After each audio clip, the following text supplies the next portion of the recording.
Boa tarde, este é o Eclésia de quinta-feira, onde se junta o passado e o presente da Igreja Católica. A um mês de terminarem as inscrições para a Jornada Mundial da Juventude, 9.542 jovens portuguesas já garantiram o seu lugar. Um número avançado pela organização que esteve em Lisboa a fazer o ponto de situação. Os responsáveis de Madrid esperam 1 milhão de jovens na sua cidade entre os dias 16 a 21 de agosto. O acontecimento religioso e cultural mais emblemático da Igreja Católica, que a cada 3 anos reúne jovens de todo o mundo durante uma semana, terá 3 pilares: as celebrações eucarísticas e cerimónias oficiais presididas por Bento XVI, as cerca de 250 catequeses e o Festival Cultural. Uma explicação dada durante a conferência de imprensa no Seminário dos Olivais pela responsável do Gabinete de Imprensa das Jornadas Mundiais da Juventude de Madrid. O Festival Cultural das Jornadas Mundiais da Juventude recebeu mais de 700 propostas de todo o mundo.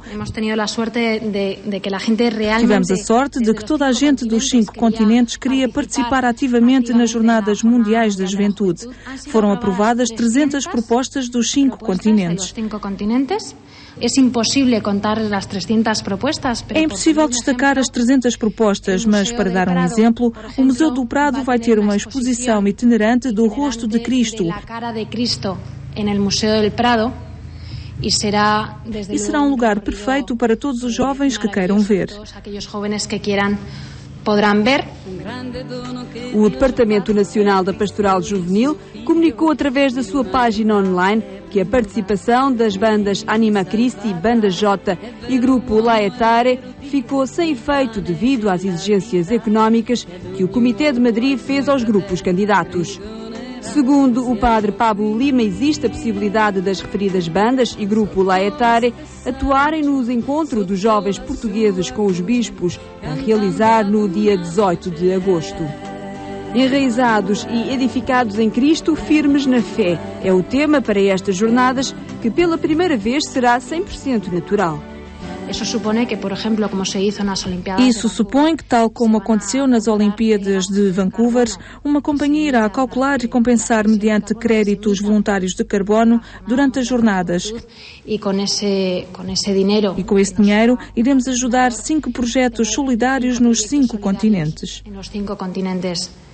Outra novidade nestas jornadas, onde são esperados 1 milhão de jovens, é a aposta nas redes sociais como instrumento de organização e comunicação. Temos canais de conversação diária em 22 idiomas diferentes, em 18 plataformas, todas as que conheceis e não conheceis, desde Facebook, Twitter e YouTube. Um trabalho graças a uma equipa de trabalho composta por 70 voluntários, que são os que comunicam a informação sobre as jornadas e mantêm as conversações com cerca de 300 mil pessoas que estão em permanente contacto conosco. As Jornadas Mundiais da Juventude, criadas por João Paulo II em 1985, realizam-se entre os dias 16 e 21 de agosto na capital espanhola. Um evento autofinanciado e, segundo a organização, esta jornada será 20% mais barata do que a de Sydney, que se realizou em julho de 2008. A pensar nestas Jornadas Mundiais da Juventude, foi recentemente lançado o UCAT, o Catecismo Jovem da Igreja Católica. Este grande encontro mundial de jovens em Madrid será um marco a partir do qual a Igreja aposta em novas linguagens dirigidas aos jovens. É um presente do Papa Bento XVI para os jovens que participam nas Jornadas Mundiais da Juventude. A ideia nasceu em 2005 no encontro do Papa com os jovens em Colónia, com o objetivo de conseguir apresentar às novas gerações a doutrina da Igreja Católica, mas com uma metodologia capaz de comunicar com a juventude com mais eficácia. Um trabalho feito por peritos, por teólogos, mas que quis contar com os jovens. O conteúdo é o mesmo que está no Catecismo da Igreja Católica, apresentado pelo então Cardeal Ratzinger, prefeito da Congregação da Doutrina da Fé, ao Papa João Paulo II. Foi em 1992. Este catecismo, já depois sintetizado num compêndio, é agora apresentado sob forma de pergunta-resposta e foi nessa elaboração que os jovens participaram. Un catecismo di giovani fedele al catecismo della Chiesa Cattolica. Um catecismo jovem fiel ao catecismo da Igreja Católica, mas numa linguagem elaborada ao longo de 2 longos períodos de trabalho sobre as palavras, as perguntas. Estas perguntas são verdadeiramente as perguntas que os jovens formulam. As respostas são as do catecismo, mas elaboradas num diálogo e num trabalho com cerca de 50 jovens. Em Madrid, os jovens que se encontrarem com Bento XVI recebem uma edição do IUCAT, o Catecismo Jovem. Depois, este livro será uma ferramenta para que cada pessoa, os jovens, individualmente ou em grupo, possam esclarecer a doutrina que a Igreja Católica lhes propõe e de forma fácil. Pelo 2º ano consecutivo, a região centro do país, o concelho de Tábua, levou a cabo a Festa da Família subordinada ao tema Família, Criança e Comunidade. Uma forma de fazer face à crise de valores e de afetos que se vive na sociedade atual. Ela pode, por exemplo, não bastar... Pais, educadores e crianças, todos foram chamados a participar neste fórum que decorreu no Salão Nobre dos Bombeiros Voluntários de Tábua como um contributo para o debate das problemáticas ligadas à família de um ponto de vista global e local. A família é fundamental, a família de afetos, a família de capacidade educativa, a família de responsabilidade parental, que é capaz de dar o acompanhamento amoroso das crianças, que lhe naturalmente ajuda de forma pedagógica e amorosa a integrar regras, limites e valores, que é um direito da criança, e não um direito da família nem da instituição. Famílias que sejam capazes de se elaborar como elementos fundamentais de uma sociedade, precisa delas para o seu progresso ético, cultural, social, económico e sobretudo para a realização dos direitos das crianças, não como objetos de proteção, mas como sujeitos do seu próprio destino. É fundamental. Numa parceria entre a Câmara Municipal, a Comissão de Proteção de Crianças e Jovens e a Unidade Pastoral de Tábua, a segunda Festa das Famílias centrou-se nas 3 palavras-chave do tema: criança, família e comunidade. Nós sentimos aqui muito a crise da família e a crise dos valores e sentimos que um fórum é importantíssimo para irmos aprofundando estas temáticas e irmos ajudando as famílias, os pais, sobretudo, a saberem ser pais e a saberem educar os seus filhos. É urgente que as pessoas reflitam e tenham momentos de paragem e de silêncio no seu dia-a-dia. Uma ideia deixada por Dom Carlos Azevedo, um dos conferencistas convidados. É fundamental esse parar, esse pensar, para cada um depois poder orientar o seu ambiente familiar, a sua escala de valores, segundo aquilo que acha que é o melhor para si. E para isso precisa de parar e de refletir e de pensar. O silêncio hoje é um dos valores fundamentais para que depois as pessoas possam educar para a liberdade, que é sempre a grande dificuldade da educação, possam educar para os valores e aí hoje a cidadania e a responsabilidade de participação pública é um dos valores que a família precisa de educar e tudo isto exige de nós articulação de tempo, porque hoje, como o tempo é um dos bens mais escassos, a família é o lugar onde se educa para dar tempo àquilo que é importante. Em simultâneo ao fórum, onde os pais eram chamados a participar e a refletir, as crianças e os jovens eram também chamados a participarem em atividades paralelas. E a rubrica de História das Quintas-Feiras inicia hoje uma nova temática. Dom Manuel Clemente começa a centrar-se numa das figuras mais marcantes do século XX. O beato João Paulo II é o senhor que se segue nas análises do passado e do presente.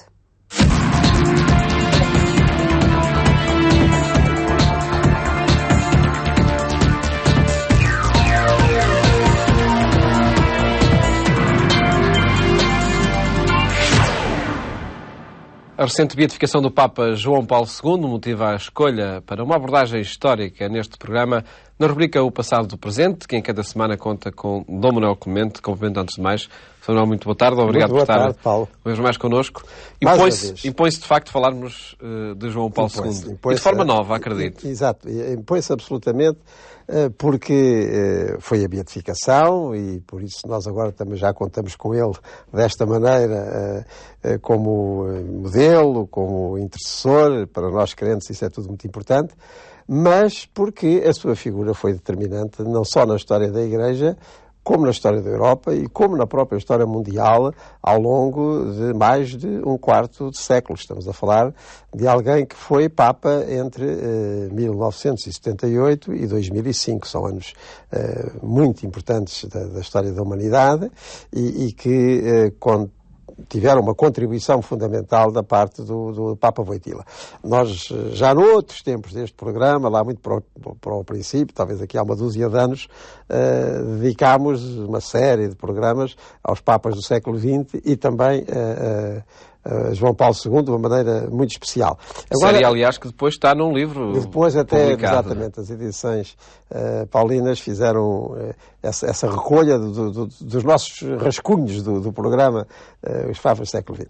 Mas, passado todo este tempo e também já passado o pontificado de João Paulo II e agora com o motivo da sua beatificação, acho que é importante, e o Paulo também achou, e certamente os nossos telespectadores também acharão, fixarmos nestas séries de 8 programas, e também nesta agora, fixarmos em momentos e, enfim, acentuações mais relevantes e mais impressivas do que foi esse pontificado. E é o que nós vamos fazer. A dificuldade esteve na escolha. Como é que, entre tantos factos e tantas ocasiões importantíssimas para a vida da Igreja que se sucederam ao longo dos anos de pontificado de João Paulo II, selecionar aí 8... Mas enfim, vamos ver se os nossos telespectadores depois concordam em que a seleção teve cabimento.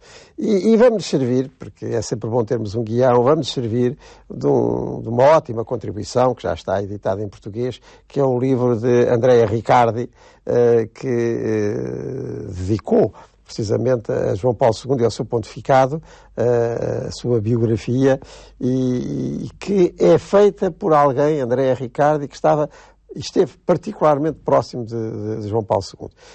Tive a ocasião de falar várias vezes com ele. Ele é o fundador da comunidade de Sant'Egidio, que tem feito um trabalho notável, sobretudo no campo ecuménico e mesmo interreligioso, para que as religiões coincidam cada vez mais como instrumentos de paz e de pacificação mundial. E André Riccardi esteve em tudo isto muito próximo de João Paulo II, porque esta, como nós veremos, foi também uma das intenções do seu pontificado, concretamente em 1986, naquela memorável jornada de Assis. Portanto, André Riccardi está muito perto, esteve muito perto de João Paulo II e por isso a sua contribuição biográfica, somando àquela já com os anos, mas que continua a ser muito importante, George Weigel, agora a de André Riccardi, como outras que surgiram, são importantes. E nós, para não perdermos assim o fio à meada e até para que os nossos telespectadores, querendo complementar e aprofundar estas temáticas, possam ter assim meios disponíveis.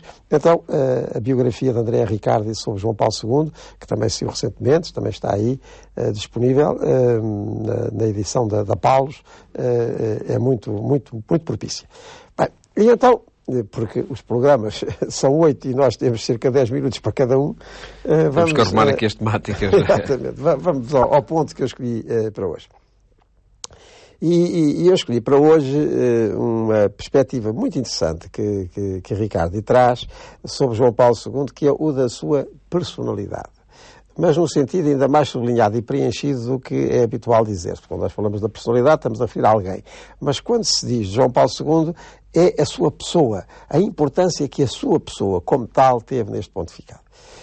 André Riccardi vai fazer uma observação muito interessante, ou seja, de que na galeria dos pontífices, dos 200 e tal pontífices que sucederam na história da Igreja Católica, geralmente a pessoa em si se esbate na instituição papado, na instituição sumo pontífice. Mas com João Paulo II isto não era possível, porque ele era alguém muito marcado e demarcado na sua vida, na Polónia, em todas aquelas vicissitudes com que ele chega ao pontificado, e essa personalidade assim tão preenchida, tão definida, vai realmente dar um tom muito pessoal ao pontificado de João Paulo II. E eu peço, ainda antes de outras considerações que certamente farei, eu peço ao Paulo para ler aí esse trecho do Riccardi. Com João Paulo II é o eu do Papa que sobe à cátedra de São Pedro. É o eu eslavo, marcado pela dolorosa história polaca. É o eu de um católico pós-conciliar, quando a identidade católica está em crise no mundo ocidental. O eu dá relevo à história pessoal, despoja a figura de uma aura antiga, insiste na subjetividade do testemunho pessoal. Paulo VI, no Evangelho Nunciandi, um documento que abriu o novo período do pontificado, tinha exprimido o valor do eu quando escrevia. O homem contemporâneo escuta com melhor boa vontade as testemunhas do que os mestres. Ou então, se escuta os mestres, falo porque eles são testemunhas. Claro, exatamente. Essa é uma afirmação da exortação apostólica Evangelho Nunciandi, de 1975, que é muito repetida, mas que em João Paulo II teve uma claríssima demonstração. E quantas vezes nós, perante aquelas grandes manifestações à sua volta, aquelas multidões de jovens ou de adultos que se juntavam em grandes celebrações em torno de João Paulo II, nós nos perguntávamos, mas afinal de contas, eles estão a perceber sequer o que ele está a dizer? Porque às vezes o discurso era denso, teológico, doutrinal, depois com muitas aplicações morais, enfim, muito acima, posso dizer, daquilo que é costume praticar, e ele muito exigente dessas mesmas afirmações. Eles estarão a perceber o que ele está a dizer, porque se via ali um entusiasmo, mas realmente uma compreensão. E muitas pessoas diziam, o que eles estão antes de mais é absorver aquela presença. Porque aquela presença é muito marcante. É o eu do Papa, como dizia o André Ricardo. E o próprio eu, porque o que era vulgar era os Papas falarem chamado plural majestático, não é? Nós achamos, nós dizemos, com João Paulo II é eu digo, eu proponho, é o Papa, às vezes dizia assim na terceira pessoa, mas referindo-se a ele, o Papa está-vos a dizer, o Papa está-vos a exortar a fazer isto ou a fazer aquilo. E como digo, ou melhor, como diz Paulo VI no Evangelho Nunciandi, isto é muito importante porque era um eu testemunhal, ou seja, as pessoas estavam minimamente informadas acerca da biografia dele e sabem que aquela biografia é uma biografia claramente testemunhal, porque é um homem que nasce em 1920, num curto período de independência polaca, depois tem toda aquela imensa provação da Segunda Guerra Mundial, da ocupação nazi da Polónia, de tantos amigos dele presos e mortos nos campos de concentração, ele próprio escapando por um triz. Depois tem a ditadura comunista e stalinista, que foi fortíssima na Polónia, e que, enfim, era um enorme atentado à alma polaca e à sua religiosidade, à sua espiritualidade, e ele como padre, e depois como bispo, e esse bispo vai resistir a essa ofensiva, digamos, cultural, anticultural, e afirmar os valores católicos e polacos. Portanto, ele era uma testemunha. E isso notava-se. Além do mais, era uma personalidade muito cultivada, porque, não no sentido artificial do termo, mas porque, pelos seus estudos muito vastos, pela sua atenção à literatura, à filosofia, à teologia, enfim, tudo aquilo que faz o pensamento contemporâneo nessas vertentes mais espirituais ou reflexivas, tudo aquilo se transmitia na sua postura. E depois, isso mesmo, postura, porque ele tinha praticado teatro, tinha uma belíssima voz. A sua subjetividade, não subjetivismo, mas o sujeito que falava em João Paulo II era extraordinariamente marcante. A maneira dele estar, a maneira dele se apresentar, a maneira dele se aproximar das pessoas, a maneira dele falar para uma multidão de milhões de pessoas como se estivesse para falar a duas ou três.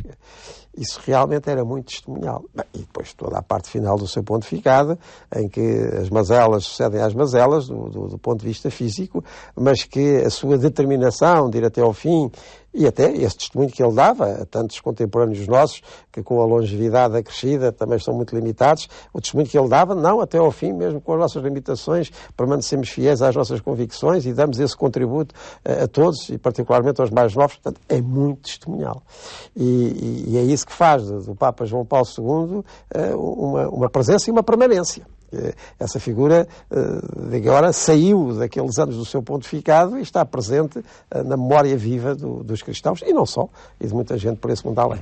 Foi um eu que não se deixou absorver, digamos assim, por uma por uma cúria, por um Vaticano, porque é esse nós, não é? Era impossível, mas isso já tinha sido assim na Polónia, como padre e como arcebispo, nunca se dissolveu, porque tinha muita consistência, tinha muita convicção, que há tempos também perguntaram numa entrevista, há pouco tempo, a propósito da beatificação, como é que eu definia João Paulo II, e eu dizia, olha, ele define-se pela presença e pela convicção. Em primeiro lugar, ele era muito presente. Nunca houve nenhum Papa tão presente em tanto lado. E não é apenas porque as telecomunicações e as comunicações hoje o permitem, não é? Era porque ele queria estar presente. E não faltava uma ocasião de presença sempre que achasse isso determinante, fosse nas Nações Unidas, fosse na Unesco, fosse em algum sítio mais recôndito do mundo, fosse numa favela do Rio de Janeiro, fosse lá na casa da Madre Teresa em Calcutá. Portanto, ele tornava-se muito presente. Mas era uma presença preenchida de convicção, e isso notava-se. E essas presenças são, como se diz, marcantes. E, por certo, ao longo destas semanas iremos descobrindo muitas dessas presenças, detalhando algumas dessas presenças. Voltamos então a encontrar-nos a 8 dias, Sr. Manuel Clemente, para continuar nesta apresentação de muitos momentos do pontificado e da personalidade do Papa João Paulo II.